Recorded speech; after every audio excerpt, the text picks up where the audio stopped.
everybody, and welcome back to another episode of the Me Slappin Kpop podcast. I am Kayla, and today I am here with Sammi. Hi! And today is going to be the end of Produce Month. It wasn't really a full month, but, you know, good enough.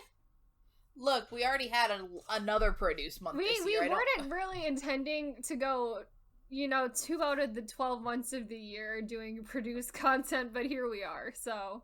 This is what we've decided to do. Yep. So today we're wrapping it up with Youth With You Season 3. There's a very specific reason we chose to cover this season last. It's a funeral. Because it's a funeral. It's a funeral for, idol survival shows as a whole in China. Not essentially, not even really just Produce in China, but like idol shows as a whole. Yes. So this show has a long-lasting legacy that will long last past the quality of the actual show. Because this season, so boring, very boring. So boring. Not as boring as our two most boring. Like it's not as bad as we placed 19. 19 and not Youth With You 2. Youth With You 1, Youth With You 1. It's got a little bit edge on those two, but it's still like it's down there. It's still not great. Yeah. I think we put it. Where did we? Hold on. We put it in the middle bottom. We ranked it. We ranked it right below Youth With You 2. Okay. But right above Produce X. Okay. That's about right. We ranked this 10 out of 14. Well, I think that also probably a little bit because of how wild everything is surrounding it, like boost up a little bit because it's a more interesting season just because of it literally killed this entire franchise. Oh yeah. So the season itself, we will have not as much to say about. Little bit of this episode will be on the actual season. But also, this season was cut short. We don't have as many episodes to. Well, no, we have a lot of episodes. It essentially aired everything except the finale. So exactly, we have 20 episodes to do, which is still too many. It's still a lot. Youth With You and Chewing both on the putting out way too much content for this. And by 22, I mean technically the show has quote unquote it's 20 something episodes. A lot of them are cut into parts. Every episode is cut into part 1 and part 2, and each part is 2 hours. So. Well, also there's some episodes that have a part 3. Yeah. There's a lot going on. There's a lot. So much. This was also the last season of. Well, no, this was the second season we watched this year. Yes, it was. So we did 2020-21, which became one of our favorite seasons. Mm-hmm. And then we went to this, wherein I find that the scandal surrounding this show far overshadow the actual show itself. So much more interesting than the actual show. So much more interesting. Because I think we came out of Chuang 2021 learning, a lot of people. And a lot of people who weren't even in the group. We came out of this learning exactly two people. Exactly two people. There are 2 people I cared about. There is a third person I there are people that where I'm I can recognize who they are. Yeah. But names are impossible. There are 2 people we came out knowing. One because we liked him as a person. Yes. And the other one is Tony. And one is Tony, which is the center of the massive controversy of the show. Who is the person that possibly contributed to killing Chinese produce? Yes, and Chinese, survival shows. They're really not his fault. No, the fault of the fans entirely. The fans are really what killed this franchise. It's all the fans. I'm gonna go on record. Tony did nothing wrong. Tony really didn't do anything. Yeah. Did not do anything wrong. So, it's the fans all entirely. So, for people that don't know, this show had a massive amount of controversy. 5. It was forced by the Chinese government to not air its finale, and thus the group formed out of the show, X form, but spelled IX for the Roman numeral 9 because it's a Youth With You season. Yep. Form FORM. X form, I assume is how you pronounce it. That's what the Wikipedia is telling me, so that's what I'm gonna assume. Yes. X Form was sort of made up of, like, it's whoever who was high ranked before in the top the 9. finale. And then they replaced Tony because Tony dropped out of the show. For reasons we'll get to. Mm-hmm. But, I have very little to say about the actual members of X Form, but we can go through them. I have something to say about, like, one and a half of them. We care one of them. So do you just want to just say who they are? Yeah, so, sure. So we have 9 members here. We have June, Lu, Duan, Yingying, Jojo, Tang, Lin. I can't pronounce these names. Oh my god, they're getting worse as we go. Lin. Oh man. I can't even make an attempt at that. We? Questions are real questionable on that one. I'm sorry. We have Jerome, period, capital D. Jerome D, y'all. Lu Yizhao, someone named, we're gonna go ahead and pronounce this as Kachin because it's the word machine, but instead of an M, there's a K. It's a K. So we're gonna go Kachin on that one. Kachin Sun. We have Sun Yihang and then Neil Liu. Those are our boys. Those are the 9 members. JoJo, the only one we cared about was JoJo. Yeah. We fell in love with JoJo from audition. And this became the JoJo and Tony show for us. We only cared about the storylines involving them. And honestly, it was also, like, retroactively we found out that JoJo just happened to be under Yehua Entertainment. And then once we found that out, I'm like, I kind of had a feeling... Yeah. We're like, they did audition with Falling in Love. That was Yehua Entertainment. We always have a soft spot for Yehua Entertainment. Mm-hmm. And also Falling in Love is a song. Yep. Because of me. Every Yehua Entertainment trainee that it goes on produce has to audition with Falling in Love. That's just kind of how it works. That's just how this has to go. Mm-hmm. Or, unless you're Woods, and then you, like, write a song for your audition. That's true. We also went on a rabbit hole of Woods last night. Boy. We did go on a rabbit hole of Woods. But that's for another time. That is for another time. Also, JoJo has... We also came out later to find out that JoJo has a very prolific career of also doing a bunch of hosting. Yes. Of shows and being a contestant on various shows. Like, he's on a bunch of, like... I think he was on Who's the Murderer a bunch. He's on, like, different Chinese shows. They're kind of like these, like, variety show hosts. Variety shows.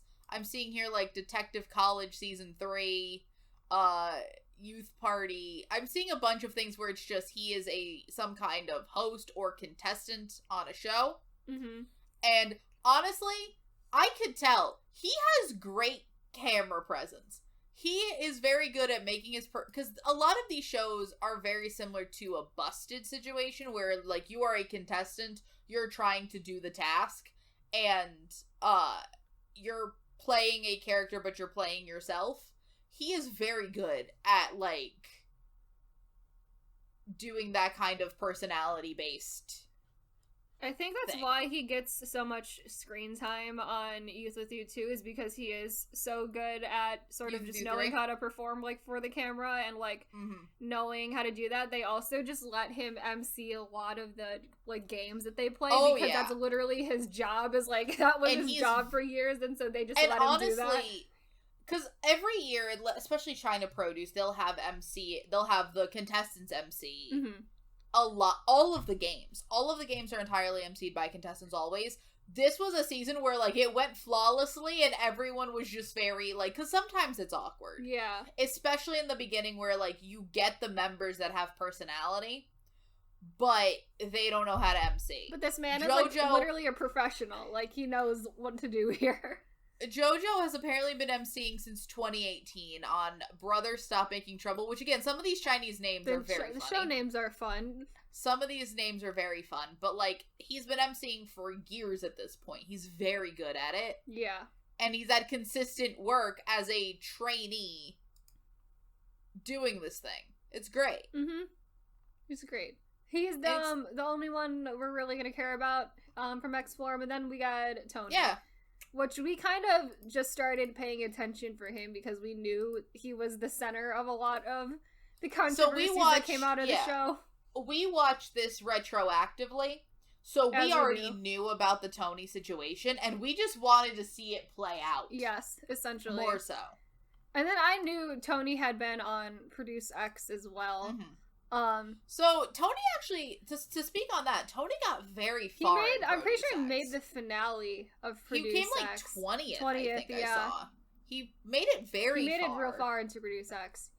And but he wasn't ever one that I saw people really talk about. Like, he got far and he got high ranked. Yeah, and I wasn't following Produce X close enough while it was airing that I picked up on it or not.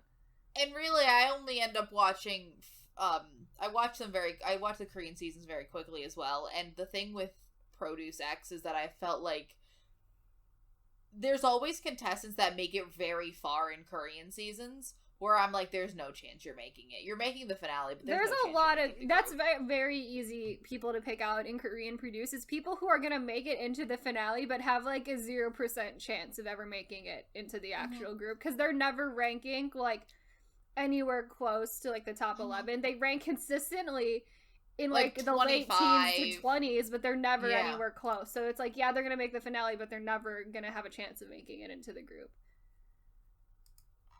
Yeah. So we'll get. So I think how we should do this and how we're gonna do this is we're just gonna go through the show itself really fast, probably because there's not a lot about the show to talk about. Exactly, and then do the controversies. Yeah. So, do you want to now do mentors first? I guess. Yeah. Yeah. So a lot of the same mentors from last year. Mm-hmm. Unfortunately, Kun is gone because this is a male season. Unfortunately, and we will not see him back because the series is now dead. Because the series is dead. Mm-hmm. RIP. I can't believe we got Kun. I love Kun. Mm-hmm. Kun icon. So we have Lisa's back. Lisa's back, and I still am confused why they're so adamant about having her on this show to begin with. This is probably the mentor we have the most to say, because honestly, Lisa, last year when Lisa was on this show, Lisa was there for the beginning. She was there for auditions, and then she had to leave. Yeah. Understandable. Because pandemic. Blah, blah, blah. Pandemic happened. Pandemic happened. However, this season, she's never present. No, she's entirely Skyped in from the virtual YG the building. Entire time she's on this season. So my question is, could we not find anybody else to do this show that could be present? Not a single other dance mentor. We couldn't find one other person we could have used here. Mind you, how are you being a dance mentor virtually? You're not present there to watch them dance. It's like, it's just so confusing to me that they're going like so far out of their way to have her here when she doesn't speak like Mandarin or Cantonese like at all. Like, has zero way of communicating with everyone, and then she's also virtual now, so it's like, really, what is the point here? It's the amount of time it's going to take for, like, this virtual connection, Lisa, to get the information being said to her, say what she wants to say back, and then that be translated to people that do not speak. Like, maybe in English, there is how they're communicating, but even then, certain technical things, I feel like you would need to translate for people. And, it's like, so I get it's a popularity thing, but I feel like they could find an equally as popular person to be a mentor on the show easily. Oh, yeah. I don't understand the absolute need to have Lisa here. No, it doesn't make sense. It doesn't make any sense. Like, and Lisa's like not even Chinese, so it's like there's like absolutely no need for her to be here at all. Oh yeah. I don't like the host of this season at all. She's like really kind of unsettling. So that would be Lee Yuchin. Mm-hmm. She is a singer. I don't like her either. I don't know what it is, but she's like kind of like creepy. I don't know why. The other thing is, I don't think that she has a particularly like great. She always is so awkward. Mm-hmm. This is her first and only hosting gig I've ever, like, I'm on her Wikipedia. I haven't seen any other hosting gigs, so like that makes sense. But also, no. I don't understand why she's here. Like, she's, like, I mean, honestly, it was either going to be her or Esther, because they always end up bringing somebody back from the previous group to host. And I guess I'd rather have her than Esther. And I would rather have her than Esther. I don't think I could sit through a whole show with Esther as a host. Like, that seems like an awful time already. Well, I think that's also why Esther is only here as She's a youth tutor. Which I still don't know what that means. She's in the 9, and she literally is a sub-vocal and, like, can barely sing, so... Fair. So like, that's what is fine. she helping anyone with, really? Other than, like, giving them, like, general idol advice. I mean, that's really all she can do. I don't know why we got rid of Kun. Why can't a male season of the show have a male host? Lay hosted this the first time Lay it was hosted male. Like, this we could twice. have, like, why can't we do that? Lay hosted this twice with 2 male seasons. Like, we couldn't have Lay. 2 men seasons. I don't know. They could have brought back Lay. Lay is somehow we've already crowned now Lay the worst host of this show. I know, but I'm like, let's bring him back. Let's get more Lay. Because that's the thing. This show has always had such great mentors. I remember when we were watching Idol Producer, it was the best mentor season. Youth With You had great mentors, even though it wasn't a terribly great season. Youth With You 1 had great mentors. Youth With You 2 a little bit more shaky, but you still had Kun. Yeah. You still had the vocal mentor who's still here, and he's still great. This vocal mentor is great. Lee Ronghao, I do love him. He's one of the better mentors. Like, he's generally on this series. Yeah, he's great. We love him. He's been doing this. He's done all 3. Yeah, I was like gonna say he's been there. Since, no, like, he wasn't.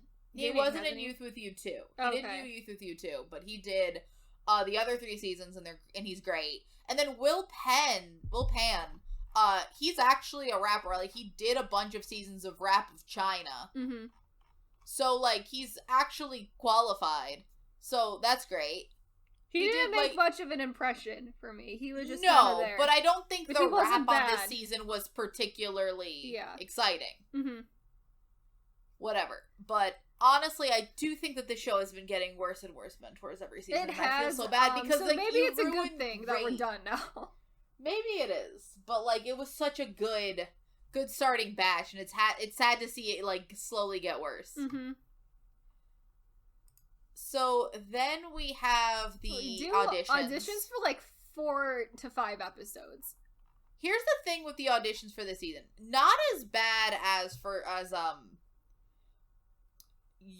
2021, where I do not think we montaged anyone.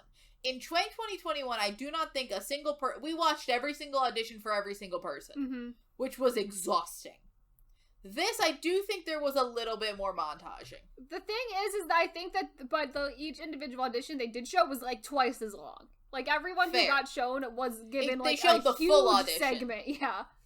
They showed the full audition. Like, you get the audition where it's, like, their full group thing, and they do that, and then they ask, like, everyone individually to also do an additional thing. Things. Yeah. Yeah, fair.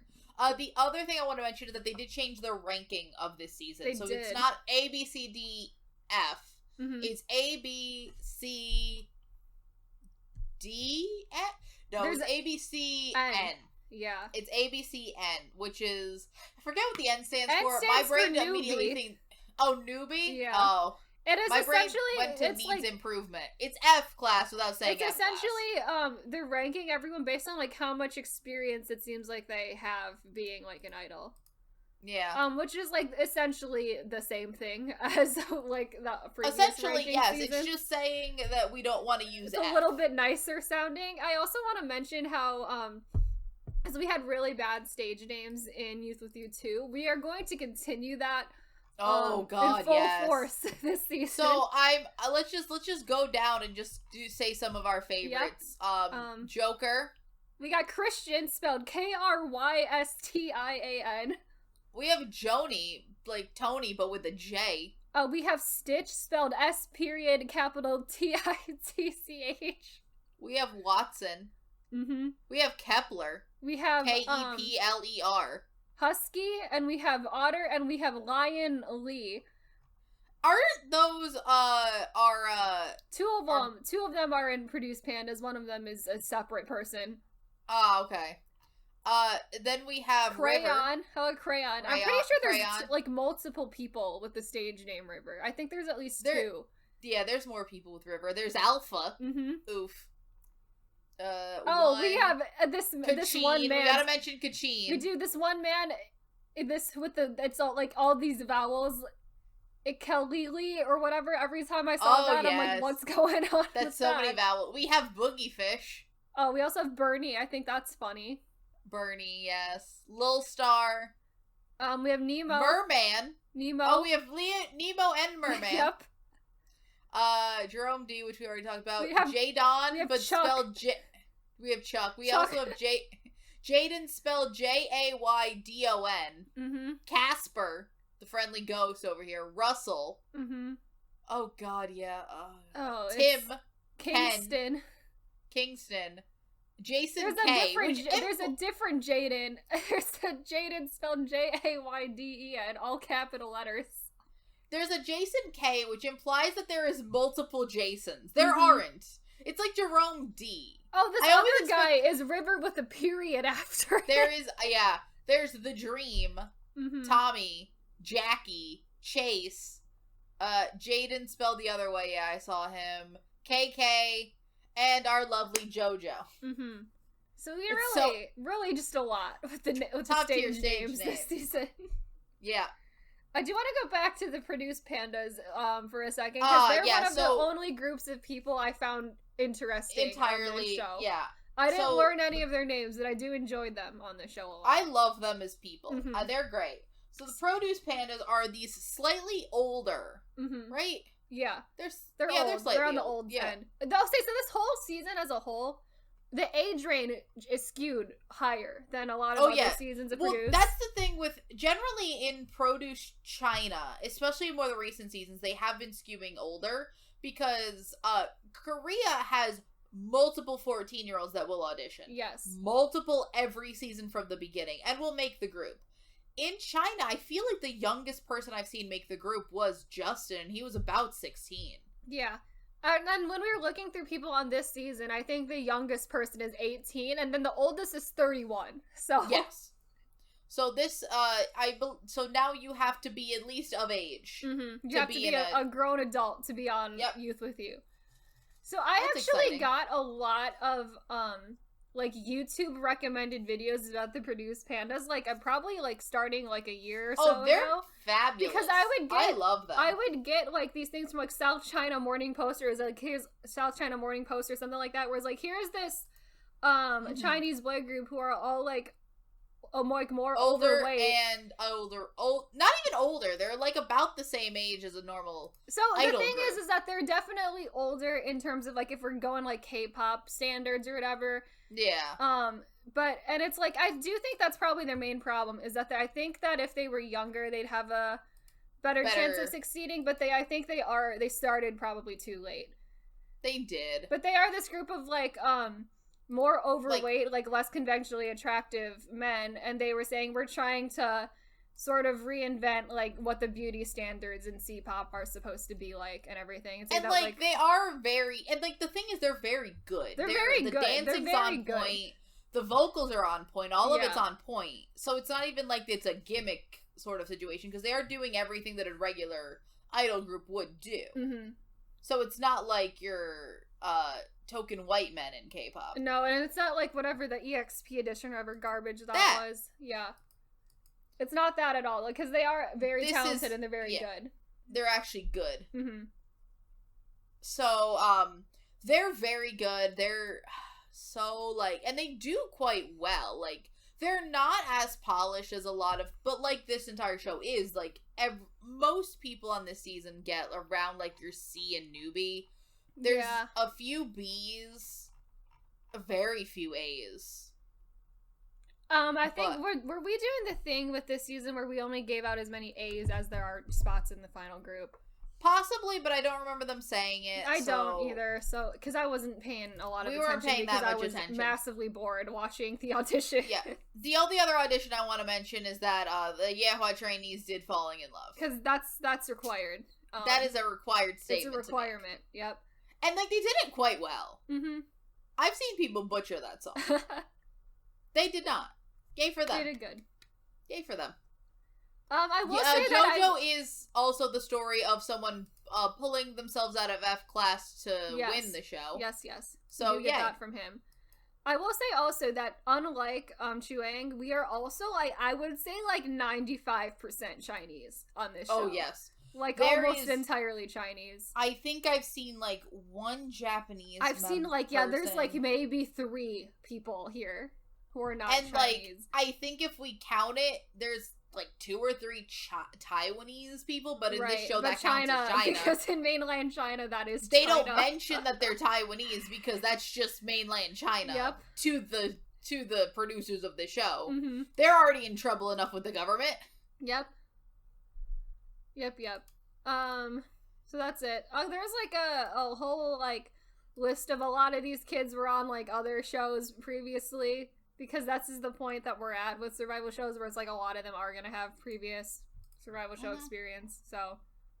But, there's not much else I don't remember most of them, so. No. So, next we then get the, what is this? I don't know what this is really, they do position evaluation first No. for some reason? They do position evaluation, but first, they, for some reason, have them do press immediately. Oh, yeah. Before they even do auditions, they all have to go a press conference. They go into before they do auditions, there is a full press room with actual members of, I don't know if this is actual members of the press, or if this is acting, or whatever this or is. I don't know what it is. But, it looks official. There's, cameras, there's, official looking cameras. Uh-huh. And they just go and have questions for them. And, it starts off fine with, questions, and then they just stop asking questions at one point. Mm-hmm. To make everyone think that they're not interested. It's weird. It's a weird situation. It's so weird, because some of them get a lot of questions, and then some of them just, don't get asked any questions, and, well, it sucks to be you, so. Yeah, sorry. Mm-hmm. Whoops. So I don't know what exactly the situation is here. Yeah. So yeah, we do auditions for 4 whole episodes, essentially. Yep. Takes a long time.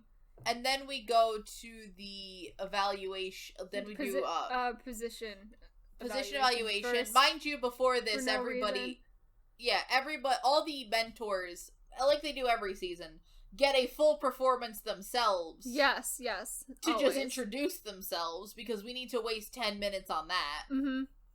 But whatever. As always. We always As have always. to do that. Great. There's only one performance in the position evaluation that we care about. Well, no, there's a few, because I want to mention that they did Kick It by NCT 127 for some reason. Translated into Chinese.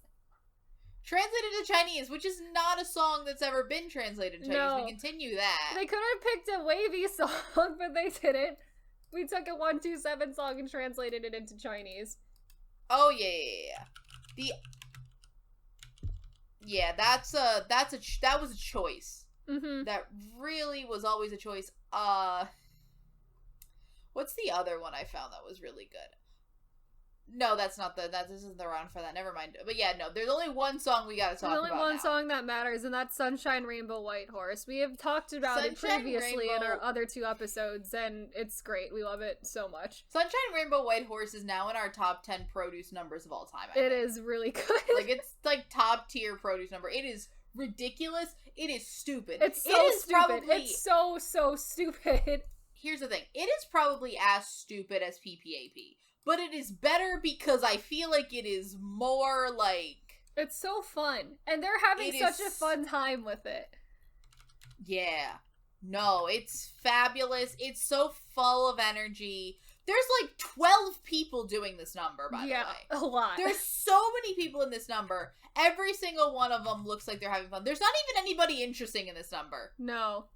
No one that we care about is in this number. Oh, 2 produced pandas are there. 2 produced pandas are in it, but also love there's a fashion trend that we will see throughout a lot of the stage outfits where we sew stuffed animals onto people's outfits. A lot of stuffed animals on your shoulder as a shoulder as, pet, a little pet, which just happened on multiple seasons, which makes me think that this is a trend in China. Is that a thing? Maybe after Journey did it when he was here. But my thing is, I think after Journey did it to cover up brands. That's what I assumed then. But no, maybe it's a thing. Maybe he's just doing that because he thinks it's fun. I don't know, but it's very funny, and it happens so many times now. Mm-hmm. But yeah, no, Sunshine Rainbow White Horse is a top tier song. We love it. Mm-hmm. It's great.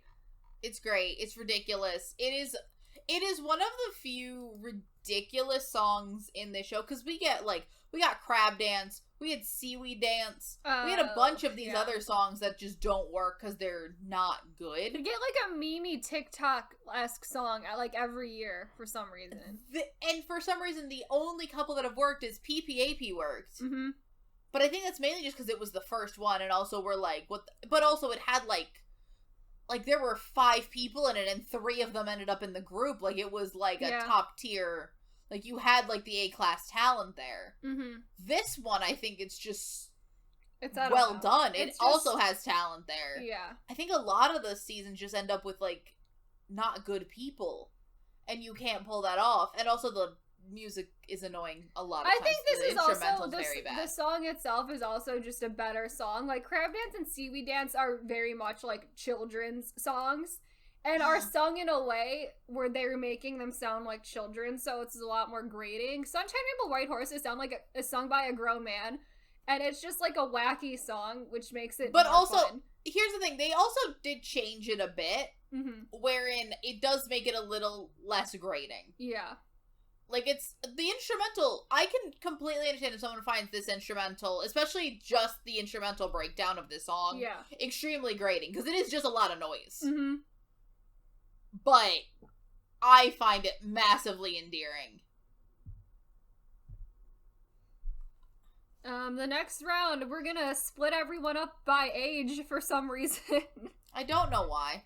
We've never done that before, but apparently we're gonna do it this season. And so we have 2 songs for 18 to 19.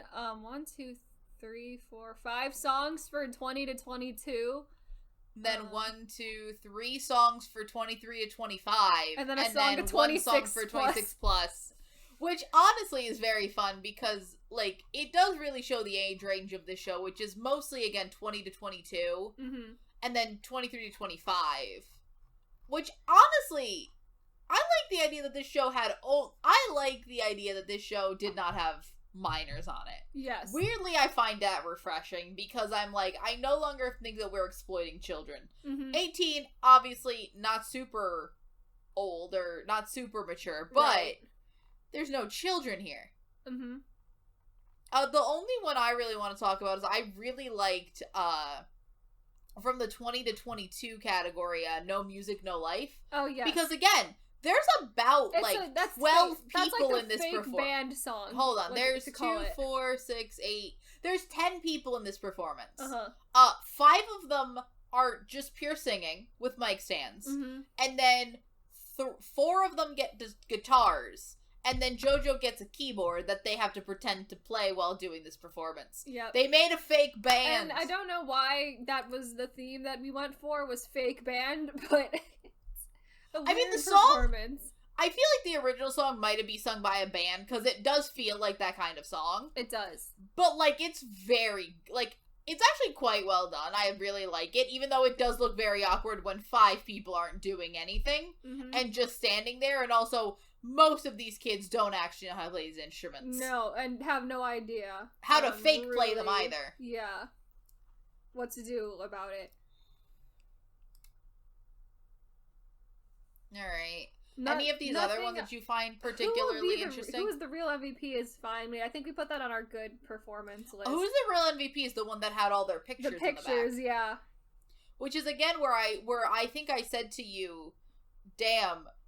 this one performance had a bigger budget than all the performances on Produce Japan. Mm-hmm. Which is true. They do. They did. And also, it does prove that this season is on such a bigger stage than Produce Japan, because Produce Japan, not to do comparisons, but also the fact that, like, they always looked cramped. Yeah. This season managed to put, like, 12 people on one stage, and it looked fine. Mm-hmm. Like, it was a lot of people, because 12 is too many. Yes. But, like, there are 10 people, and they're not, like, on top of each other. They all have their own space. It's fine. Yeah. Mm-hmm. Like, the stage is big enough for 12 people, and I'm like, damn, they got budget. Mm-hmm. I have just made a fun realization, though, that, so the man who sings Sunshine Rainbow White Horse also sings Feeling So Good, which is a song and a performance that we put on our worst performances of this series. Because I mean, that performance is very obnoxious. I mean, yes. It's not good. It's got that kind of like Momoland, like WJS and Choco make like obnoxious quality going on in it. So. Oh yeah, no. That performance is truly terrible. Terrible. That performance is truly like, awful. I just went and looked it up, and then I'm like, but, this like hurts my ears listening to that. Here's the thing, though. I can see that both of these songs were made. That's where it makes perfect sense that these songs were the same. It makes perfect sense that brand is like the. Here's the other thing with that. That is a perfect example of why, if you compare, for anybody that's not heard them, look up "Feeling Good" from Youth With You 3 and "Sunshine Rainbow's White Horse" from Youth With You 3. Mm-hmm. Well, listen to both of them. These songs were definitely made by the same person. Yes. And also the fact that one of them this is why one of them works and one of them doesn't work. It's because of the quality of the people doing them. Yeah. Because I could see "Sunshine Rainbow White Horse" turning out the same way if you just had people that couldn't sing trying to do it. Yeah. Somehow they ended up with a bunch of people that could sing. Yes, or at least, like, put the parts that needed to be done well. Gave most of it to people that could sing. Yeah. I'm very happy that this it makes perfect sense to me. Mm-hmm. One of them got butchered and one of them was perfected. Because honestly, I also think the arrangements of the song probably helped or made it worse too. I will say, I do think "Sunshine Rainbow White Horse" is improvement from the original. I do think it got a better arrangement, because it made it a little bit less wacky and more kind of, like, cute, so I think that helped it a lot. It's great. So do you want to move on to the next round? Yeah, mission 3 is we're gonna go to do the group battle now, which is just, the two groups of people are gonna perform the same song. Yeah. We're also gonna do the thing that we did in Youth With You 2, where we're gonna perform all of the songs again. But you're just gonna do a different one, and we're gonna only do it as like a dance practice. And it's a pointless experiment. It's a pointless round. I really just do not enjoy it at all. I think it's just a complete waste of time. True. So we do a Jackson song. We do a Jackson song. Also, I want to point out that I've never seen this before, but at some point, one of the positions in this, and a lot of them get this position, is deputy lead singer. What is that? What does that mean? Deputy lead singer. Is that main vocal? I think that's like sub vocal. Like it feels like it's a sub vocal or something. Because literally everyone has that role except for the lead vocals. I'm looking at Cinderella, and almost everyone is deputy lead singer. So that's sub vocal. Yeah. So they do "Okay" by Jackson. That was whatever. Mm-hmm. They do "History" by EXO. I would also like to say about this one is that the big thing about "History" by EXO, the choreography, is the thing they do with the pants at the beginning. They are wearing the most incorrect pants. They're wearing skinny jeans. I'm like, they're wearing skinny jeans, and they are pants you wear for this They song. are still, but they also don't change the choreo to not do it, and they just look so stupid because I'm like, these are not the pants that you need for that. Wardrobe really screwed them over. Both teams too. Both teams, and also the practice. They don't wear the right pants either. Well, no, the practice I almost understand because you don't have that much. Like the practice I almost get because you're working with what you have. But I almost expect in the practice that they're gonna be wearing like sweatpants or like not skinny jeans. The thing with that is that sweatpants you don't have pockets. Yeah. But like I it's feel still like it would be absolutely better ridiculous. than like for literally just like skinny jeans. But that was the outfit choice we made for that. This is what we did. Yeah. I don't know why. They also then decided to do for the second time in this series. This specific series. We did Cinderella by CN Blue. I don't know why we like CN Blue so much here. Again, China apparently big into CN Blue because if you remember all the way back to Idol Producer, they did Can't Stop. Yeah. And also, again, CN Blue does not have official Chinese versions of their songs, so we're just translating it. And we're just gonna do after the fact Cinderella by CN Blue. And I don't really know why we felt the need to do this the second time. I will say that they kept it more similar to Cinderella than they kept Can't Stop. So, like, Can't Stop. Because Can't Stop they made into, like, a weird kind of almost, like, ballad. And Cinderella is kind of kept in the same, like... It's kept, but it's also, I think, overall worse because they don't No one can hit the notes. No one can. Yeah, they did not get a lot of people who could sing. Here's the thing. It was painful to watch from the beginning, but we went right to the chorus where they just do that first Cinderella. Yeah. Which is a rough. Note that you should hit. It was rough, but it's also every not single time super, they did it. But it's also not super difficult. I would not call CN Blue the most vocally gifted. I wouldn't call Youngkwall like a vocal god. Like, he's good, but I mean, he's God. Not, like, he's not Could great. you imagine them trying to sing FT Island? Yeah. Oof. Ooh. That would be rough.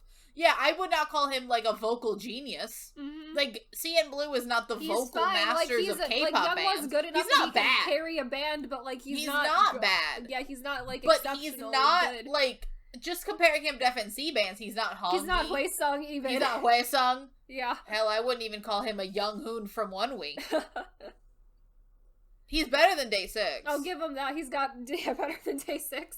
He's got over, what's his name? Mm-hmm. What is his name? Sangyub and Lucy. Sangyub, yeah, thank you. He's got that. He's better than him, I'd say. No, I'm still trying to remember the guy from, I think he's on par with Sangyub from Lucy. I would put him above what's the guy from Day 6? Shit, my brain is blanking. We don't want, like, Young K or One Pill or, like, because, multiple members of Day 6 sing. I'm trying to remember one member of Day 6 that I cannot remember, and it's not coming to me. No. Shit. Because there's literally just Sungchin, One Pill, Young K, Jay. I think I'm trying to remember Sungchin, and I cannot remember his name. So. No, I think I was trying to remember Sungchin, and I could not remember his name at all. He's not coming. Everyone, I'm like, it's not Jay that I'm thinking of. It's not Young K I'm thinking of. Who the fuck am I thinking of? Who's left? Yep. Not One Pill. The other one. The other one. Who is the other one? But yeah, no. In terms, yeah. All 4 times I wouldn't even put him below the Rose. Yeah, I think Woosung probably. Woosung a little bit better. I think he goes only above Day 6, and that's really where I can give him. But, like, this one, that was a rough note to hit all 4 times we performed this song. Oh, yeah. Like, no one could hit it. Not a singular person could. And it was bad. Yeah. I have a feeling that it might have been, like, one of the lower tier song choices. But, like, I don't think that many people, the top tier people went for that song. One for Cinderella by CN Blue. The super popular Cinderella by CN Blue. I'm thinking that maybe it's just, like, someone on the production side, like, loves CN Blue for some reason, and they just try to, like, someone who just stuck around the whole time and just, like, nah, CN Blue. Because, like, there's no Korean trainees. No, they can't have Korean trainees. They're not allowed here. Well, no, they're probably allowed, but it's like, why would you go there when there are 80,000 Korean shows that you could do, and you'd be a K-pop idol? I'm not convinced that they would be allowed in China, to be honest. They let 9 on. They did, but I know, like, Korea and China specifically have a lot of, political problems that I don't know if they would even allow, like, Korean trainees on. True, because Woods didn't do Chinese produce, even though he wrote songs for... That's also he wrote songs for that, so I don't know if they would allow him on for, like... because he is... Working relationships. Yeah, because he's at the Yehua thing, too, so that's maybe, like, a questionable thing, so... Yeah, whatever. But, yeah, in terms of that, I think that, this show made choices. Yep. I will say, it's still better than every Zico song they've covered. Yeah. Because at least it's, like, still recognizable as the original song, and we're not just, like... Making very good artists turning artists and very good into weird ballads, yeah. About the struggle of the industry. It's very weird. Very good is about the struggle of the industry, if you didn't know. Artist is about God knows what. I don't know. So after that, we're gonna do the theme evaluation, which is the original song round. Speaking of theme, we didn't talk about the actual good theme song that this season had. Oh, yes, this season has the best theme song of the 3 shows for this year. Oh, yeah. Rock the World. Unfortunately, couldn't put it in... No, We Rock. Sorry, We Rock. Yeah. Unfortunately, couldn't put it in the video of best performances because it got copyrighted. Yeah, Aichi is, Yeah. But you get to listen to the great next song. Wait a minute. Wait a minute. Instead, yeah. Iconic. But, like, no, this whole series, what I will give it is it's always had a good theme song. The theme songs have been good. All 4 seasons have been so good. The best, yeah. They're top tier theme songs right there. I think the Youth With You Idol producer theme songs are the only... Well, I guess Japan's both made it in there because it was like... Because one of the Korean theme songs we put in worst, and then like... We did Nayana. Chuang has bad ones too. We put Nayana on our good list. Yeah, no, but we put the X1 one on the worst because that one is bad. And we also put season 1's on the worst because I still think it's bad. And then the Chuang ones they're like really not great. The thing with Chuang is that Chuang has only had 2 theme songs. Yeah. Both of them have been bad. And then they've had two pretty decent yogurt commercials. Yeah. The yogurt commercials were decent, but I don't count that as a theme song. No. But yeah, in terms of like traditional produce theme songs, Youth With You series has always done far better. Yeah.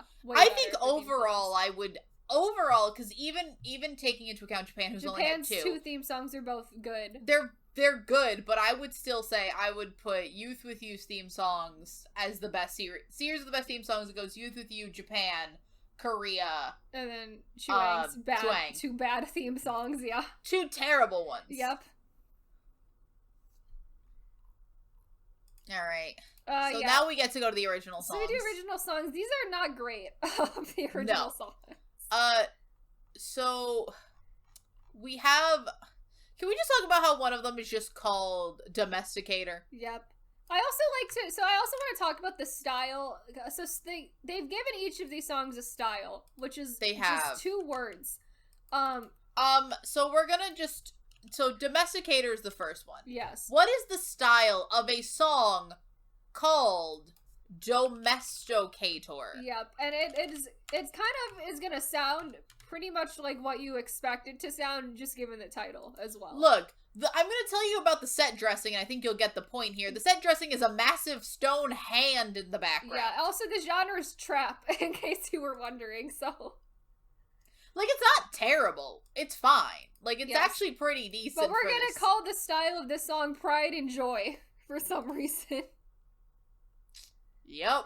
Then we get then we have Monsoon, which is a pop song. So Monsoon, in terms of set dressing, is entirely made in front of. So you know the stereotypical Greek, coastal island houses where it's like they're like a white blue trim. Yeah. That's essentially where we are. Everyone's gonna wear white. Yeah. It's not a ballad, but it's like a semi-ballad. It's like more ballad-esque. Are we in like lighthouse ballad territory for this? No, lighthouse ballad has more energy to it than this. Yeah. This is like it's like lighthouse ballad cemetery with a little less energy. Yeah. And the 2-word description is sweet and fresh, which honestly that's fine. I'll give you that one. We have one called Shani, which its genre is soul. This one makes a little bit of sense because the style is loneliness and heartache. The problem with it is probably the least interesting one. It's so boring. Because it's a ballad, very boring. It's a full ballad. It also only has like 3... Like, it has like 5 chandeliers. A lot of chandeliers. 3 of which I think are real. 2 of which might just be projected chandeliers. Yep. I'm not positive. I get confused as to what the projections are anymore. Yep. Like, I know that there's some actual chandeliers here. Yep. Which, again, why the fuck are we spending money on chandeliers for this show? So then we have, Way Up? Way Up, which is a pop song, which I would say is a little bit questionable as the genre for that song. So, to point the set dressing of Way Up, a lot of motorcycles. There are about, how many motorcycles? Like multiple 5? Motorcycles. There are 3 motorcycles on stage, and a bunch of just, if anyone has seen Road to Kingdom, and you remember the Pentagon version of Very Good. There's a bunch of chain link fences with chains on the fences. Yes, a chained chain link fence, we have like double chains happening. This is not a pop. I wouldn't call it a pop song at all. Like, it's not a pop song. It kind of just sounds like your current boy group sound, if that counts as a pop sound. It's loud. I mean, let's be honest. The 2-word description is overbearing and bossy. And you know what? Overbearing, I agree with. Bossy, sure. The song wins the theme song evaluation. So I mean, honestly, congrats. it was either I would have not that I want to give anything to Domesticator. Yeah. That's a terrible name for anything. But I would probably have given it to Domesticator. Mm-hmm. But, like, this is fine. Because the other ones are just kind of boring. And then we have... Bamboo. Do you want... So Bamboo is also a trap song, so just to... What are the 2 words, Kayla, before I describe to you what I am seeing in front of me? So this is, I think, the most confusing song, because it's called Bamboo. The word describes is exotic and charming, and yet we're in Egypt. And yet we are in Egypt. We're in Egypt. I have a pyramid in front of me, some hieroglyphics projected in the background, a total, like, stone throne, and they are essentially in, if any, not to bring this back to Road to Kingdom and Pentagon performances. Oh, yes. But remember the Egyptian Pentagon follow. performance of Follow? It is that, but just, like, it is again. not, the song is nothing like Follow. No. The song is, like... It has Egyptian vibes, for sure. The song has slight Egyptian vibes. I don't know why it's called Bamboo. Bamboo is, like, why are we calling it that? I don't know. I don't know why that we're was, calling I think, Bamboo. the most confusing, one of the most confusing performances I've watched. I'm like, I don't understand. I recommend everyone go watch it just to get the full experience. Nothing I say will be able to fully understand what I just watched. Mm-hmm. They're putting their all into it. It was just a bad idea all around. Oh, yeah. The boys are trying. They really are. They are, at least trying. I do also just want to say a thing that I found is fun, was because each of these groups are allowed to give themselves a group name. And then we got the Domesticator group is called Dragon Training Kindergarten. Which, again, what the fuck does that mean? Okay. Bamboo team is called Hotel Elf. Way Up team is called 7 Ways, and Shai team is called Cactus. Just Cactus. Just Cactus. And then, just so you know, the Monsoon team is called With You. That's the most normal one we got here. Even then, I'm like, why With You? Like, that's not a... That's a... Okay. Okay. Alright, guys. By the way, there have been eliminations throughout all of this every once in a while. We have just been skipping them for no reason. You know how these shows work. You eliminate people along the way. It's fine. Not so that anyone thinks that we're still starting with 100 people we have. We have been eliminating people along the way. We just haven't been mentioning it. It's fine. They do, so I think, eliminate at less regular intervals than a normal produced season. I feel like they eliminate randomly. Yeah. At random intervals. Uh-huh. Like, I feel like it's a very... This show has lost the plot a little bit. This show is really... Like, we have really lost the plot on this one. Like, if we thought we lost the plot on Chuang, this one is really just kind of out there. Because that's the thing. Chuang is still affiliated, I think, somewhat with Mnet. This is not. This has never been affiliated with Mnet. This is the rip-off show that got sued for 80% plagiarism. So. And yet here we are, still making it. Mm-hmm. The thing that shut it down was not the Mnet lawsuit. It was not the lawsuit China's that sued government for 80% plagiarism. Let's be honest. That show was them. Plagiarism. It was. Idol Producer was exactly produced. Like, that was essentially what it is. But honestly, am I mad at it? It's the best season of that show. It is. Mnet is the thing holding this show back. Yep. Mnet is holding this show fucking back, because Idol Producer is god tier. Yep. So yeah, before we get to the finale, we're gonna do collaboration stages with people. Again, I still wish of anything in the world that if we ever get Korean produce back, which we are having rumors that they're going to do another Korean produce. I don't know how much of that is based in fact, but like it's I don't want it to happen. Yeah. But if it ever does, I want the one thing that they take out of Chinese produce. I want them to do either mentor collaborations or I really just want them to do what Chuang does, which is just bring in random people to do collabs with. See, because like I want it. So the thing I don't think it will ever happen. I think fans are terrible, and it will be the bane of everyone's existence. But I want it so bad. So my thing with that is, I like that in theory a lot, but then I think about the people they're gonna end up bringing in, and I'm like, I like it a lot less when I think about the people who produce. I feel like for it. My thing is like I think about all the great people they got for Chuang. Like you had you had so many fun people do it, But and then you think about Korean producing, like, Kang Daniel's gonna be there. And, I know. Daehui is gonna be there. I know. Like, I'm not happy about who they're gonna get. Mm-hmm. But, like, if they got the people I wanted them to get, it'd be amazing.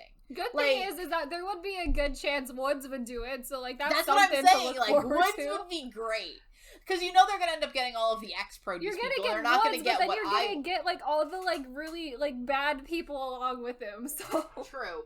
Because my thing was, like, because they're gonna get, like, Somi and Daewi and Kang Daniel and a bunch of other people. And Won Young's gonna do it. Yeah. The people, I want them to get people that are not affiliated with produce. Same, but that's what they would do. But that's not gonna happen. And also, because Korean produce tends to skew so young, they're not gonna get the actual adults. You're not gonna get, like, Boa or, like, actual, like, other people. Or even, like, because the way at least Chwang 2020, which I think Chwang 2020 is honestly the best version of this, because you remember those collab stages. Also, a lot of them were actors, and, like, they got, like, high-tier actors for that, They got, like, very good actors to do it. And my thing is just, like, they're not gonna get, like, your... Because, like, that season had Tao and Luhan as mentors, and neither of them did that. Yeah. Neither of them were the people doing the... Because they got enough, like, high-tier people that they didn't even need them to do it. I know. Like, you got you got Ryan Ding, you got Darren Wong, you got... Like, it's so many great people, and the fact is, like, they're not gonna get your, like... I don't even know. Like, because also I don't think Korean produce would pull from the actors pool at all. They would go only idols because there's too many of them just sitting around doing nothing anyway. So true. And also, again, what I'm saying is, like, at least with the actors they pulled, these actors were in their 20s. Yeah. And they're very high profile actors, but, like, they could also they were of an age where it's not weird for them. Because you remember Harem. Yeah. Ryan Ding is 26 years old. It's not weird that he did that, because I feel like those girls are all between 20 and, like, 25. Right. That's not that uncomfortable to watch. Korean produce could never, because they have too many minors. Yeah, oh yeah. They could never do it. Yep. They could never do the harem. Korean produce is so young. Korean produce is, like, the youngest version of the Produce series, too. And it's gonna, I think, probably... not gonna change at all if they were to bring it back. Oh, it might get younger. It might. It might get younger. Because, what is it? What's his name from Loud? Yeah, there's a 12-year-old in Loud, and then I just saw a show that was, I don't know what show it is. It's, like, one of the, like, main network survival shows, but there's, like, a whole ton of, like, 13 and 14-year-olds on it, because they're specifically targeting, like, 13 through, like, 17-year-olds for some reason.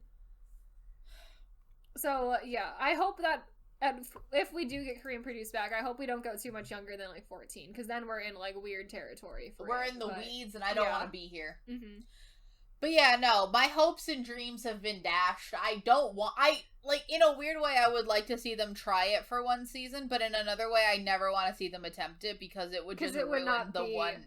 Because, like, in my mind, I picture this being a group of 20-year-olds, because that is, let's be honest, Kayla, we've been so long without a Korean produce season that, like, in my mind, produce is for like late teens to your 20s. Yeah. That is because that's what every other country's produce does. Korean produce is weird for doing it younger. Yeah. Oh, yeah. Like, in my mind, like, the seasons that I've been consuming the most of are just doing 20-somethings. Are, like, just older, generally. Exactly. Because it's like Japan has the cutoff age at 32.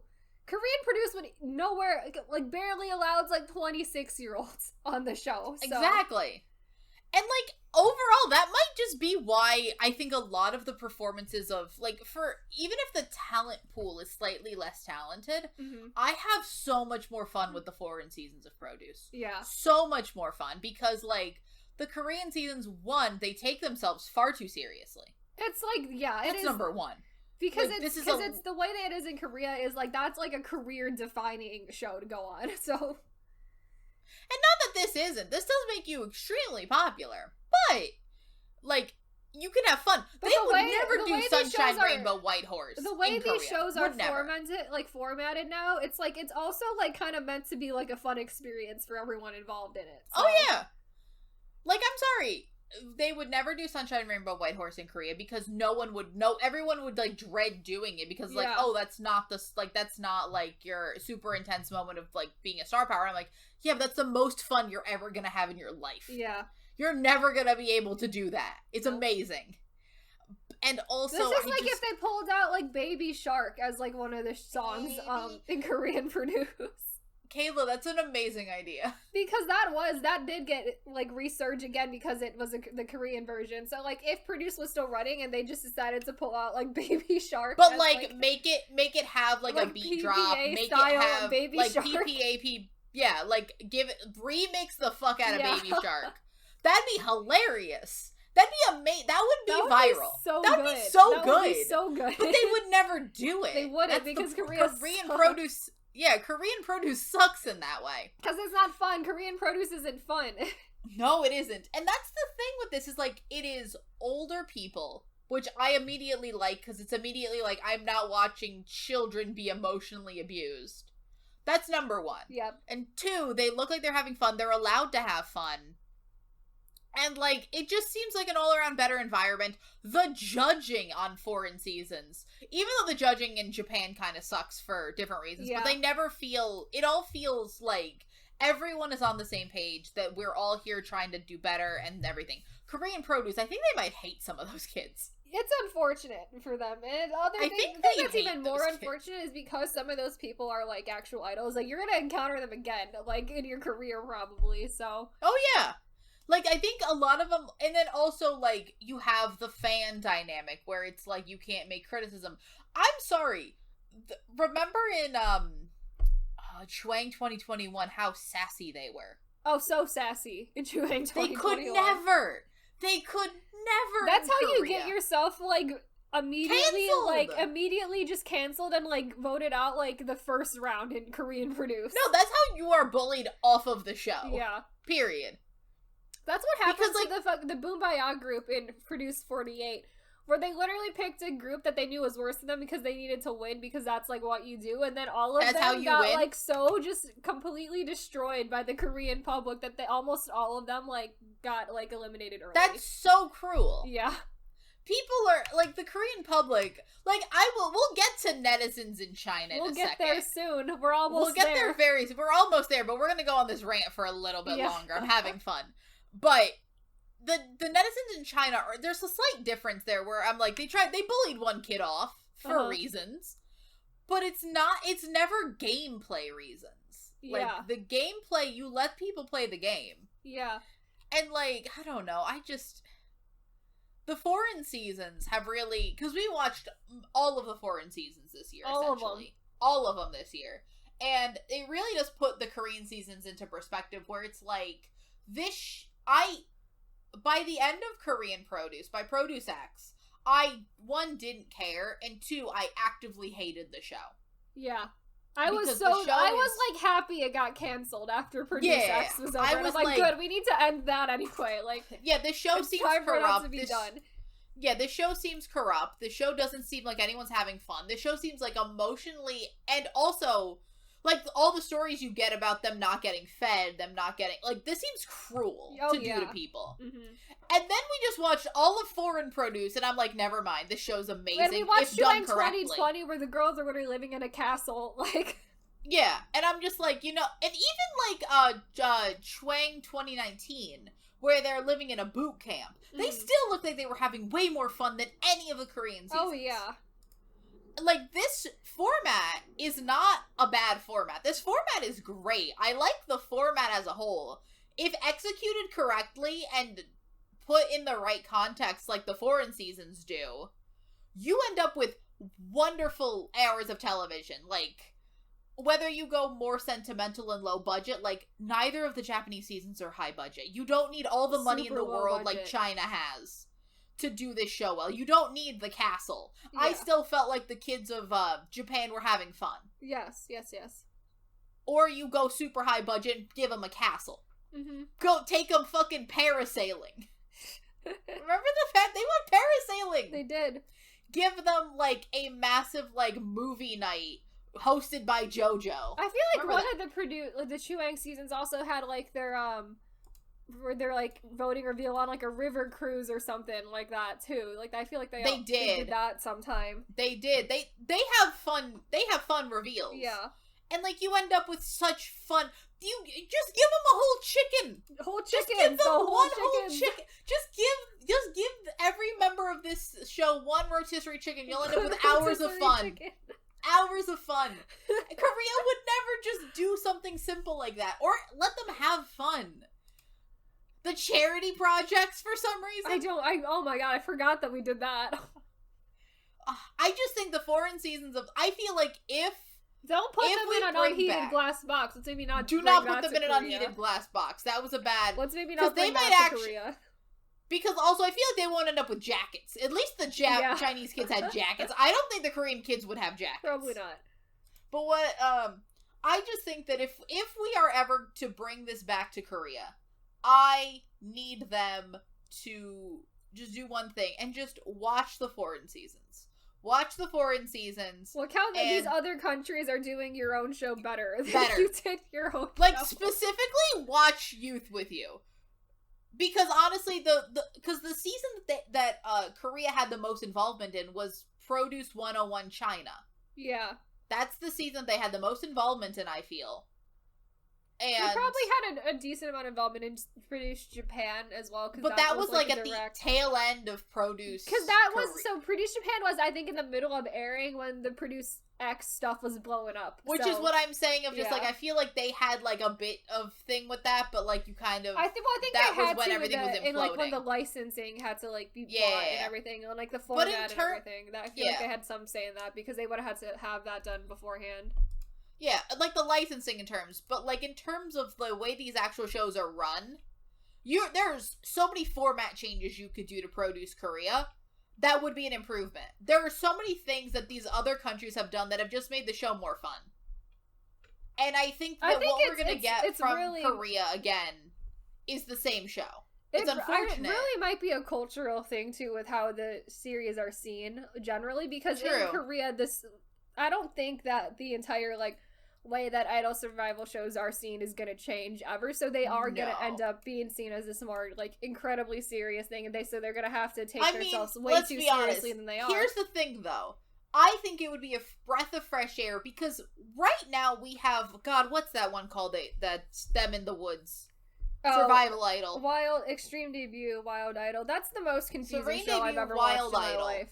Is the definition of taking yourself too seriously, because it's for some reason also Survivor. And it doesn't make any sense. Literally, that show, like, I really want to know what the people who made that show were thinking, because it makes no actual sense at all. Because it's the thing of, like, I feel like... Because, like, look how seriously they take Kingdom and Road to Kingdom, where the stakes are literally non-existent in that show. There are no stakes. Well, no. But here's the thing. What was refreshing about Kingdom and Road to Kingdom is that there were people that didn't take it seriously. For example, Icon took nothing seriously. Bobby was gonna be a father. He had other things on his mind. Mm-hmm. The thing is, like, also, like, B2B definitely didn't want to be there, but it still took the show way too seriously. I think Min Hyuk took it way too seriously. Everyone else was along for the ride. There were groups that took it a little less seriously. I think that as time went on, the boys started chilling out a little bit. I think that, but, like, would it not be a breath of fresh air to just have someone go against the grain and not take it seriously? But I don't think we're getting that ever in Korea. Like, I don't think it's possible for Korean survival shows to get to that point. I know, because then you had, like, fucking Island, and that took its, and I'm my god, Island is, like, fucking horrible time for everyone involved.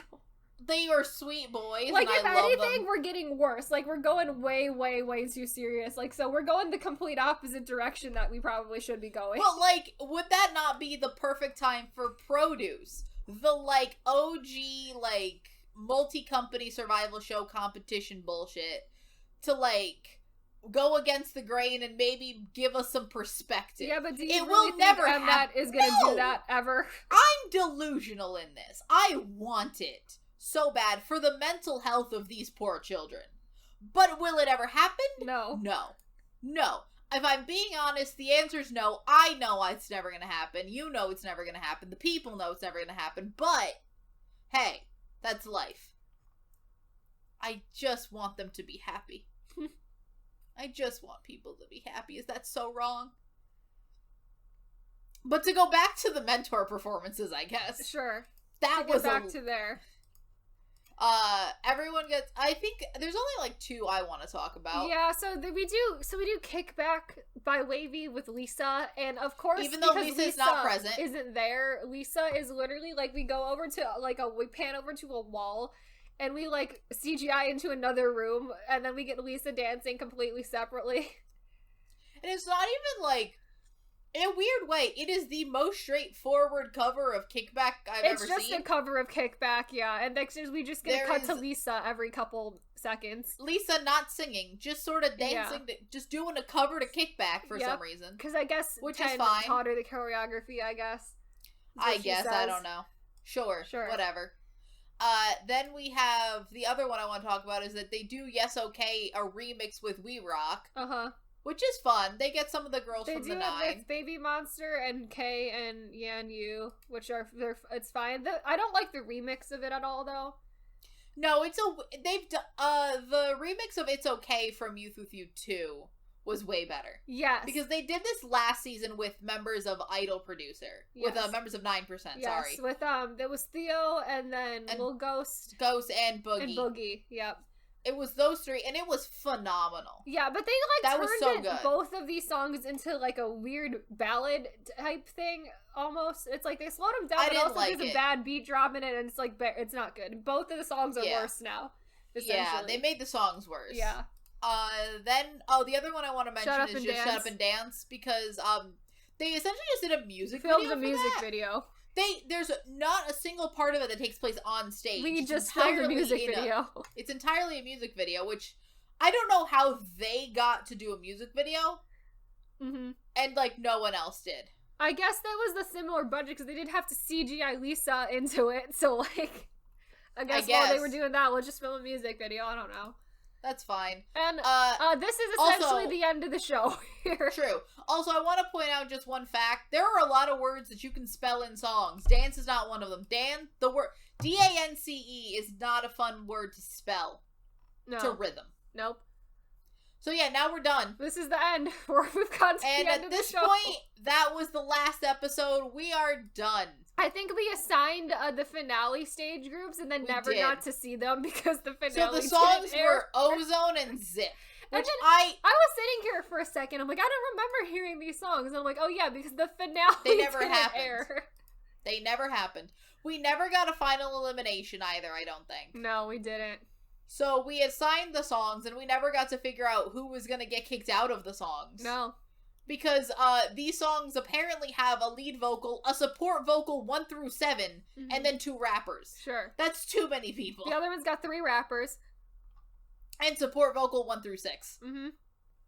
So now we get to do the fun part. So let's just there's five major incidents of this show that happened that all accumulated in the cancellation of survival shows in China. I think they all get worse. They get worse. They get increasingly worse as we go. Thank you for the Youth With You Season 3 Wikipedia page for putting these in the correct order for us to talk about. Yep. So let's start with just censorship. Because there was a massive issue with Adidas in China around the time that this aired, which was that because of certain statements about cotton and Chinese manufacturing, the airing of the 11th episode had to be postponed for 2 days because they had to they had to blur out all of the logos. Adidas was the sponsor of this season, so they had to blur out every single Adidas logo. And if you remember how these shows do, all of them are wearing the same shirts. Yep. With the same logo on them, so they had to blur everything. Yep. Do you want to do the fan behavior? Yeah, so we're gonna get to the start of the fan behavior, the saga, which was bad. So this was on April 11th. The Weibo administrators had to essentially make a warning to fans. So there was a 30-day ban on fan club accounts, which a lot of them ended up being fan clubs for Youth With You 3 and Chuang 2021 trainees. And this was really China... foreshadowing of what was going to come. And, like, all of this foreshadows a lot of the new regulations China's been putting in generally. Yes. Like, they are trying to crack down heavily on, like, fans' interaction with celebrities, celebrity power, and all of that, because at this point, something also was going on around a similar time with Wang Yibo and his fans, because there were rumors he was going to star in a show with a actress whose name is escaping me. Same actress from Legend of Faye, I believe. I don't remember, but one of the actors, and, like, they were forced to delete comments from fans because it's like, you stop speculating, stop being a nuisance, fans. Like, your idols will be punished for it, which was fun. Yep. Then we have the departure of Tony. Yeah. So that's the third controversy. So before the finale, Tony was involved in a controversy on April 30th, when rumors of multiple photo evidence resurfaced on Weibo that his parents had relations to KTV, which involved drugs and prostitution, which caused outrage among Chinese netizens, as China has a long history of, you know, being anti-drugs. Yep. And later in the week, it was questioned if Tony had dual citizenship, having both Chinese and Canadian, which is illegal in China for anybody over the age of 18. His mom actually had to go on to defend him and be like, no, what? That they no longer had involved in the operation after selling it in 2008. But Chinese netizens dug out court documents dating back to 2020 where parents were listed as defendants in a major legal battle. Interesting. And also, they just wanted him gone from the show, essentially. That's what they were demanding. And also, there's no evidence that this boy has dual citizenship. Nope. No evidence of that at all. And it's like, I'm pretty sure if he did, like, he probably wouldn't have been allowed on the show to begin with, because that is such a huge thing in China. Yep. So, also, then on May 5th, iQIYI issued a statement that the show was suspending production and recording following an order issued by the Beijing Metropolitan Radio and Television Bureau, and promised adjustments to the show. Shortly after, Tony's agency Astro Entertainment announced that he was leaving the show for health reasons. Yep. This is what happens when you cyberbully a kid off the show for things that are not his fault. One, even if his parents did something, that's not him. That's not his fault. Two, just, like, this entire drugs and prostitution scandal does not... I don't know if it's just that we do not have access to correct translations of the issue, but I still don't understand it. Yeah, I really don't know. I think they owned, like, a bar or something, and then somehow people are saying that specific place had history of drugs and prostitution, and then they had a court case about it or whatever. Yeah, and then, like, the parents have said that they sold it, but then they're also saying that, no, they haven't sold it. Also, how are these people getting court documents? Jesus Christ, get a life. Also, that has nothing to do with Tony. Two, I feel like a lot of these shows, if by now they have not learned to vet these kids, should learn to vet these kids. If we're not vetting the kids on this show by this point in time, like, what are we doing? Like, why are we not vetting them? Yeah, honestly. Like, at this point in time, if, like, they can't run, like, simple, like, background checks to see if your, like, contestants are actual, like, citizens of China, like, that is really Or, like, just basic, background checks to make sure that they're not, like, criminals. Involved in, like, legal battles or anything, you know? Yeah, like, massive debts. Like, it just seems like the parent situation, I understand not running background checks on your contestants' parents. Right, sure. Like, we don't gotta go that far, yeah. But, like, not learning that, like, this kid has dual citizenship and that is illegal. I feel like, again, if this had happened, he would be in prison. Or at least there would have been a legal There would have been some type of repercussion for it. Like, he wouldn't just be allowed to be on, like, a television program. Like, but even now, when the first rumor of that happened, like, they should have done the production of this show. The time this happened, we've never, like, confirmed that was true, so I'm assuming it wasn't, because I'm sure they looked into it anyway, so... Oh, yeah, no, I don't think anything happened with this. So after that, we get to the really fun milk wasting controversy. which is the stupidest name for a controversy I've ever seen. Yep. So and yet here this we is are. essentially. So you know how we talk about our fun yogurt drink that is the sponsor of like nothing to do with that yogurt drink. No, because different we got company. a different yogurt drink to sponsor this season. So that yogurt drink didn't sponsor this season, but we got a new yogurt drink this season. I think that was maybe where we went wrong. So essentially, the minute you go from tried and tested and true yogurt drink to this new one, yogurt drink, this was the downfall. This was the downfall of the show. Mm-hmm. So essentially, on the caps of a lot of these yogurt drinks of like varying sizes, there were QR codes inside of them that would essentially give you an extra vote on the show. And so what fan clubs are doing is they were going around buying these milk containers and yogurt drinks in like mass amounts, taking the bottle bulk, caps, essentially, like Costco style bulk cartons, pallets of them, and they would just take the caps for the votes and literally dump the milk out in the drains, like literally just completely waste. They were, oh my god, it was so bad. Mm-hmm. It's nearly. It says here nearly. Essentially, there was a video. One of this specifically shows the big thing that like broke the case. Broke the situation open was that there was a video of a large amount of people doing this, where nearly 270 bottles of milk were wasted in the one video. Which again triggered criticism because China has legislation that bans food waste. And here we are buying massive amounts of these yogurt drinks and just dumping them out completely. And so then, on May 12th, iQIYI closed all voting channels. So, like, 2 days after they announced the postponement, they closed all voting channels and announced on social media the finale is canceled and postponed, which doesn't make sense. Probably, like, just indefinitely postponed, is what I would assume that probably meant. Like, it's done. Yeah. We're done. And it says, like, we're gonna review the rules of the show. And then it was... Yep. You're like, oh boy. So yes. Yep. So that's what really happened there. And so then we reached the finale cancellation. They were literally, I think, 2 days away from the airing of the finale. Yeah. So the finale was scheduled for May 8th. The show was canceled the day before the finale was going to air. Yeah. We were so close. We were really close. We were, like, right there.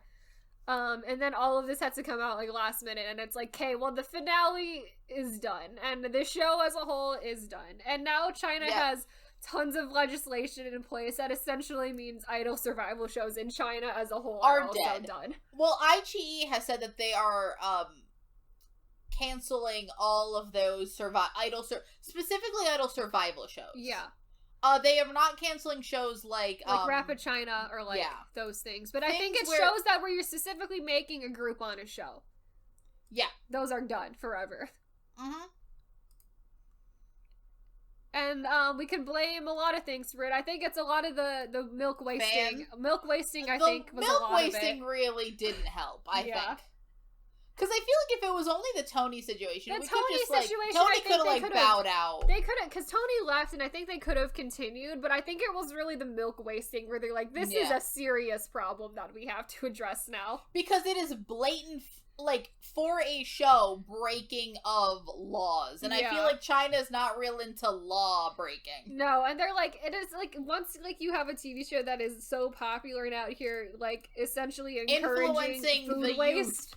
Like, influencing the youth to waste food. Yeah. That's, because the thing is, I feel like if, this was a rumor, I think a lot of it was the video of so much food waste. Yeah. Because it was 270. That's in the one video. The one video, and I'm sure there were so many people doing this, too. Exactly. Like, if there was no actual proof of it, if it was just a rumor that, like, oh, did you, like, it sounds like an urban legend. Right. That someone wasted 270,000 right, like, that doesn't sound like it's real. That doesn't sound unbelievable.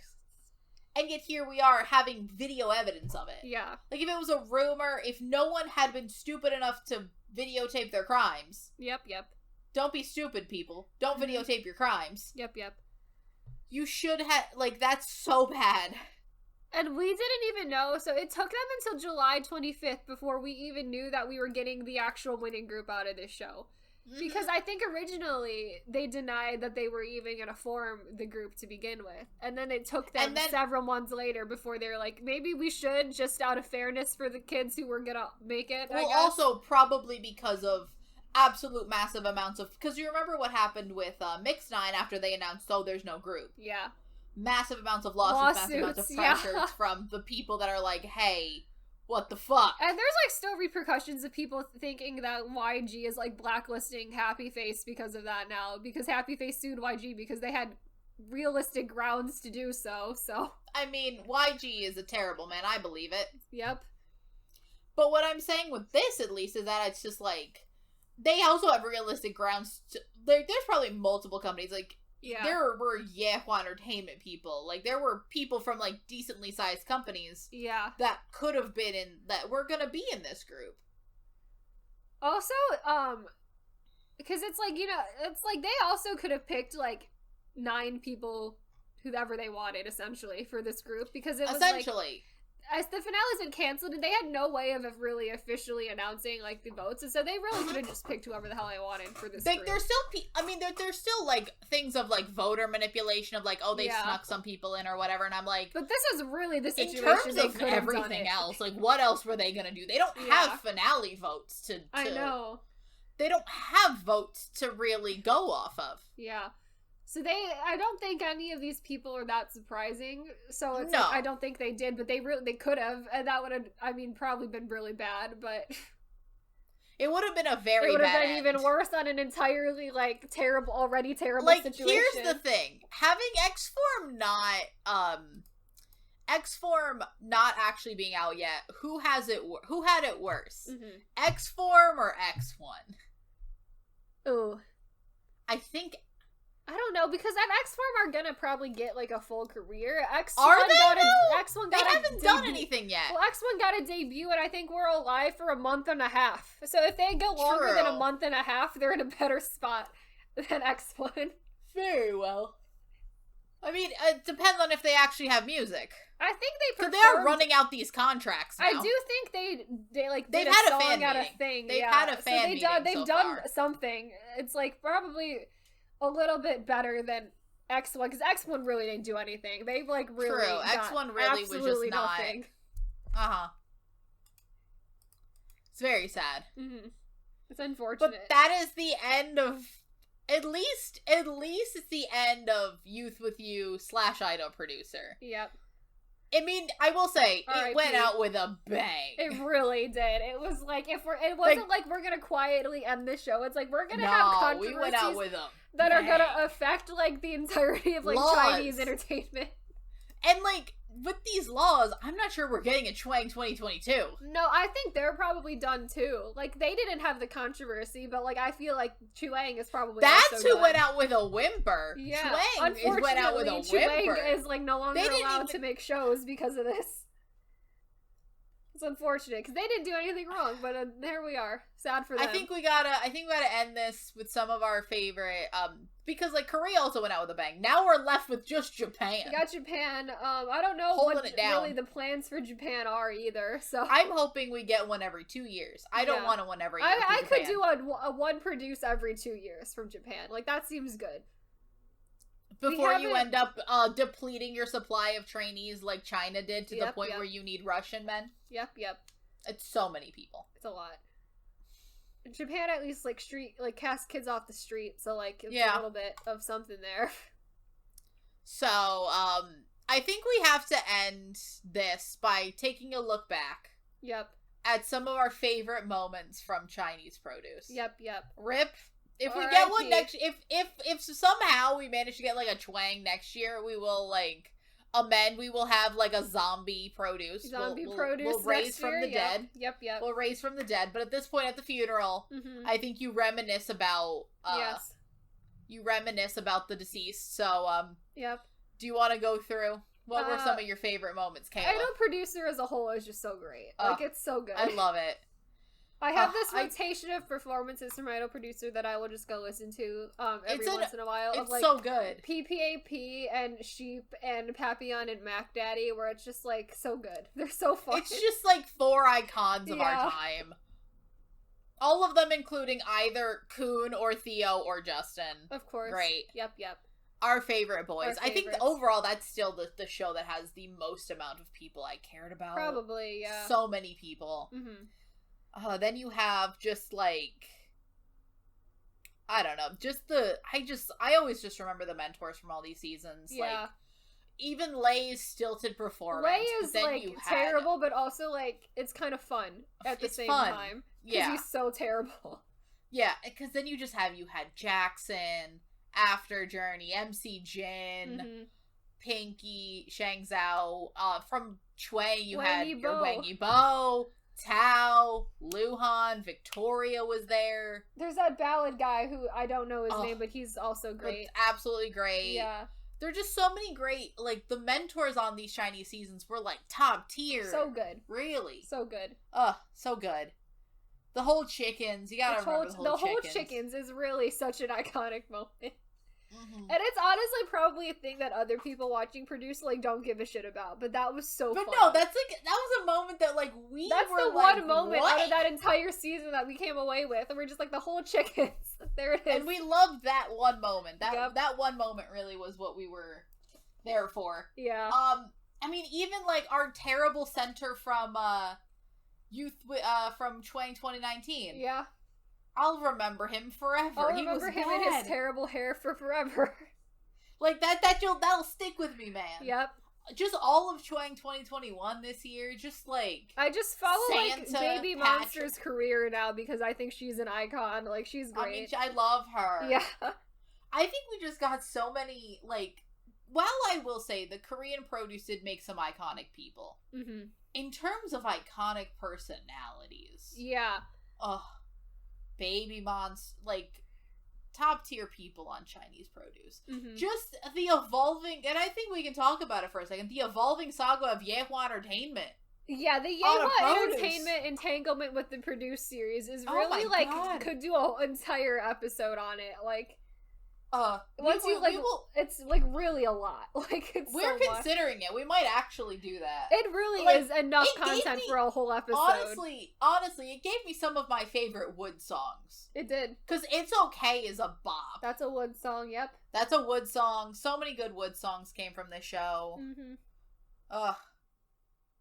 Oh my... I'm gonna miss it. Honestly, in terms of countries doing produce, for the good and for the bad... China does it so well. China had a rocky start, but recent China seasons, so good. Yeah. Ugh.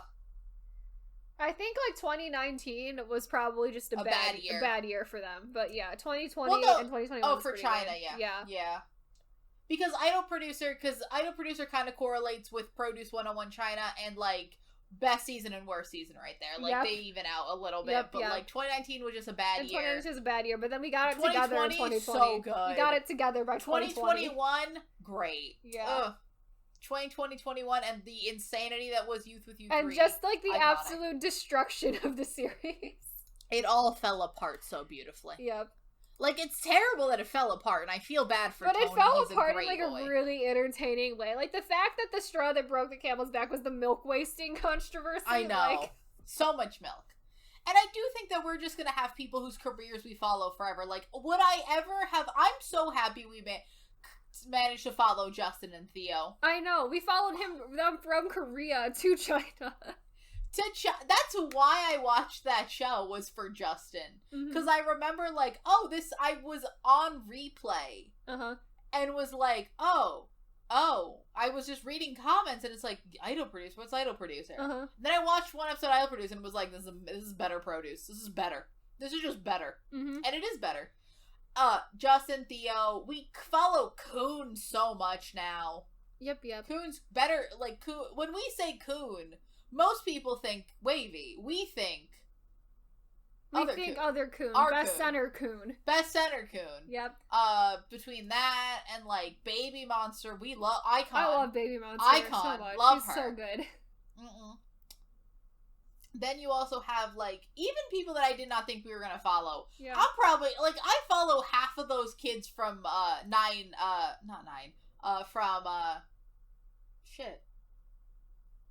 Brain work. Which one are you thinking of? Into one. Into one.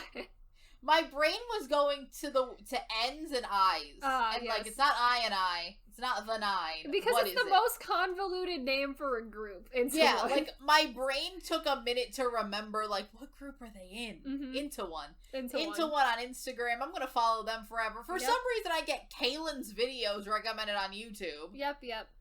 There's just so many people that were like, we would never have gotten exposure to without this show. Uh-huh. Even, I care so much more about Tao now. Mm-hmm. Tao blew me away on this show. Love Tao now. Yep. Tao is pretty great. He was a great host of this show. He was so good. Mm-hmm. I'm so sad we didn't get, like, we only got, like, 2 seasons of him. But honestly, he was the saving grace of that first season. Yep. When he just yelled at them. That was honestly pretty great. Remember Tao yelling at those girls? Yep. For being so selfish. And honestly, yes. We got some great, PPAP a moment. Now Sunshine Rainbow Whitehorse. We got a song called Mac Daddy out of the show. You can't say that was a waste of time. So I think that's the funeral, guys. Mm-hmm. Rip. Bury the casket. Let's go home. Right. It's unfortunate, but it is sadly a funeral for now. But we could have it could come back, a zombie revival. That is kind of how China works. Is that like you get super strict, but the laws are written in such a vague way that you can kind of interpret them however you kind of want to. Mm-hmm. Much like how, effeminate men are banned, and yet, the same actors are still going to be in all the shows. It'll be fine. Yep. Everything is so vague. You gotta get strict for a couple months, and then hopefully we'll try to loosen up a little bit. Maybe we will get another season, eventually. We'll see. And we have, absolutely no idea what the future for this entire series is after this point, but, I mean, we first have to get through X-Form's career. They need to debut. We've seen that. We're still waiting on that. At least at the time now. Maybe they'll debut next week. We're also waiting on INI's official debut, even though they kind of already did. They've debuted. I'm not that concerned with INI's debut. No, it's because of the way J-pop works. Hasn't happened yet, but it's happening. So I'm not concerned about them. But all right. That is the funeral for Produce for right now. RIP. R.I.P. If you're listening to us on YouTube, we are also available on all major podcasting platforms like Apple Podcasts and Spotify. And if you're listening to us there, we also have a YouTube channel, the Slappin Kpop podcast, where we post all of our episodes along with fun videos every week. And we also have a Instagram and a Twitter account that are linked into the description of every episode. And I'm gonna give a disclaimer right now, because this is the official end of Produce Month, even though it's not the end of the month. We're gonna head into Asian Drama November. Because of recent events, there has been massive changes to the schedule of Asian Drama November. So many massive changes. And I'm gonna put it out there right now that 2 of the episodes for Asian Drama November we recorded back in June and July. It's been months. So there's going to be information in those episodes that are no longer true because of what we have to do to reschedule or reformat and reschedule how Asian Drama November is working now. So that's a heads up for you. But we will be covering Squid Game next week. That is essentially what broke the Asian Drama November schedule. Is we need to talk about Squid Game. So that will be coming. We need to be somewhat relevant, even though we'll be 2 weeks off. It might, Squid Game hype is, not nearly as large as it will be when that comes out, but it's coming. So yes, look forward to that, and we will see you in that episode next week. Bye! Bye!